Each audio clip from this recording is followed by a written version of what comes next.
It was a quiet Sunday afternoon, the kind that felt like a sigh after a long week. Our rehearsal space was a mess, the kind only a band could love. Scattered instruments, sheets of scribbled music, and mugs with more history than tea. We weren't rehearsing, not really. It was our sacred day off. No shows, no bookings. Just us, just music and laughter. I leaned back against the worn sofa, nursing the dregs of coffee that had gone cold long ago. The light streaming through the grimy windows turned dust into gold. Alice was sprawled on a beanbag near the mic stand, humming something wordless and captivating. She always had that kind of voice, the kind that could quiet a room, make you forget what you were angry about. Headlines had called her the angel in velvet. They weren't wrong. Daniel, the ever-so-quiet one, sat cross-legged on the floor, tapping rhythms on his snare with brushes.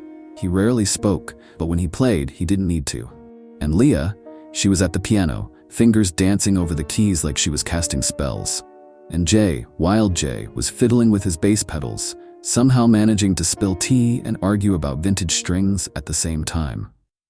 We were in chaos. We were home. Amid this musical turmoil, the phone rang. Not a cell phone. No, it was the old landline on the wall. The vintage one we kept for aesthetic, ornate, ridiculous, rarely functional. It buzzed like it had been holding on to the call for years. We all froze, looking at each other in confusion and a little surprise. How is this thing even working? Alice stood up and answered it, brow furrowing. The voice on the other end was calm. Too calm. He wanted a private show that very night. No details. Just an address and an offer. When we hesitated, the offer doubled. That kind of money speaks louder than instincts, louder than caution. We said yes. As the sun dipped behind the rooftops, we loaded our gear into the van. No one talked much during the drive. The city fell away behind us, replaced by winding roads and long shadows. The directions led us far out, past where GPS gave up, where even the radio fizzled into static. Eventually our headlights swept across a massive iron gate. Beyond it stood a mansion. Ivy-covered, half lost in mist, it didn't just loom. It waited. The silhouette seemed too alive. I shivered and said nothing. We pulled up, engines humming uncertainly. The gate creaked open on its own, not a soul in sight. The silence wasn't peaceful. It pressed in, watched. Then, from the doorway, a man stepped out. Or maybe something shaped like a man. He was dressed in black, moved like clockwork, and bowed without a word. Deep, mechanical. Inside, everything was velvet and candlelight. No bulbs, no electricity. The chandeliers glowed with flickering flames. The air was thick, like it had been sitting still for centuries. Mirrors were covered in white sheets, not draped, sealed. We were led to a small side room to prep. The walls were lined with portraits, eyes that watched, faces that didn't quite smile. No phone signal, no internet, no clocks. Just the soft groan of old wood beneath our feet and the slow tick of fear starting to stir. We tried to brush it off, tuned our instruments, laughed too hard at bad jokes, but tension hung between us like static. Then Leah pulled back the curtain a bit. Her breath caught. "They're arriving," she whispered. A line of black cars pulled up, one after another. From them stepped figures that weren't quite right.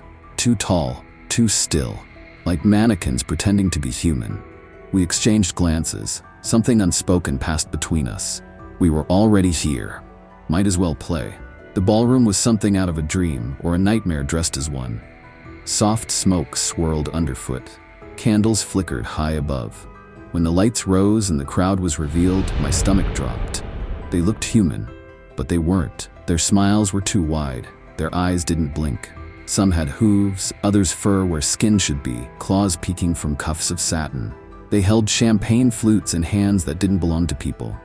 Fine clothes didn't hide the wrongness. It made it worse.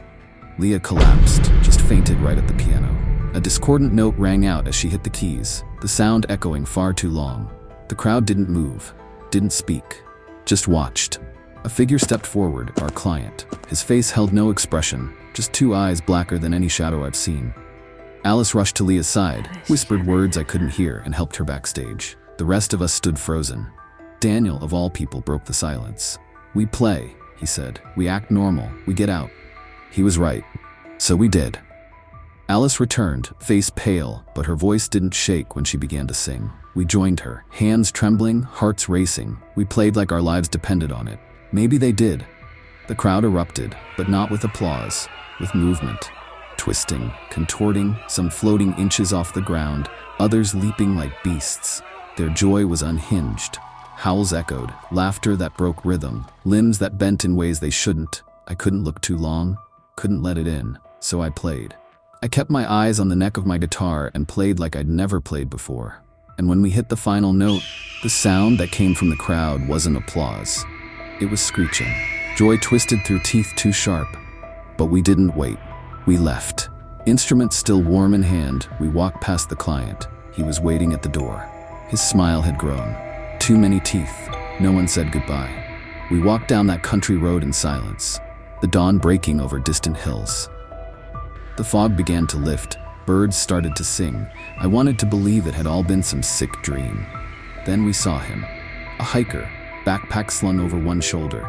He looked surprised to see us, confused. Asked what we were doing so far from town. Alice, too tired to lie, told him we'd played a gig. At the White Mansion. I'll never forget the way his face changed. The color drained from it like ink soaking into paper. "That place?" he said. "That's been abandoned for 40 years. Whole family vanished. No one's been there since." We turned. Where the mansion had stood gleaming with candles and life was ruin. Shattered windows, collapsed roof, ivy choking beams long rotted. No lights, no cars, just silence, the kind that seeps into your bones. We didn't speak. What could we say? The van sat where we left it, but it felt off, like it had been there too long. I glanced at my reflection in the window, and behind me something moved, just a flicker, a shadow, a watcher. That night we were hired to play one set. But we played for more than guests, more than clients. Something else had listened, and I know deep down that it remembers the music. It always will.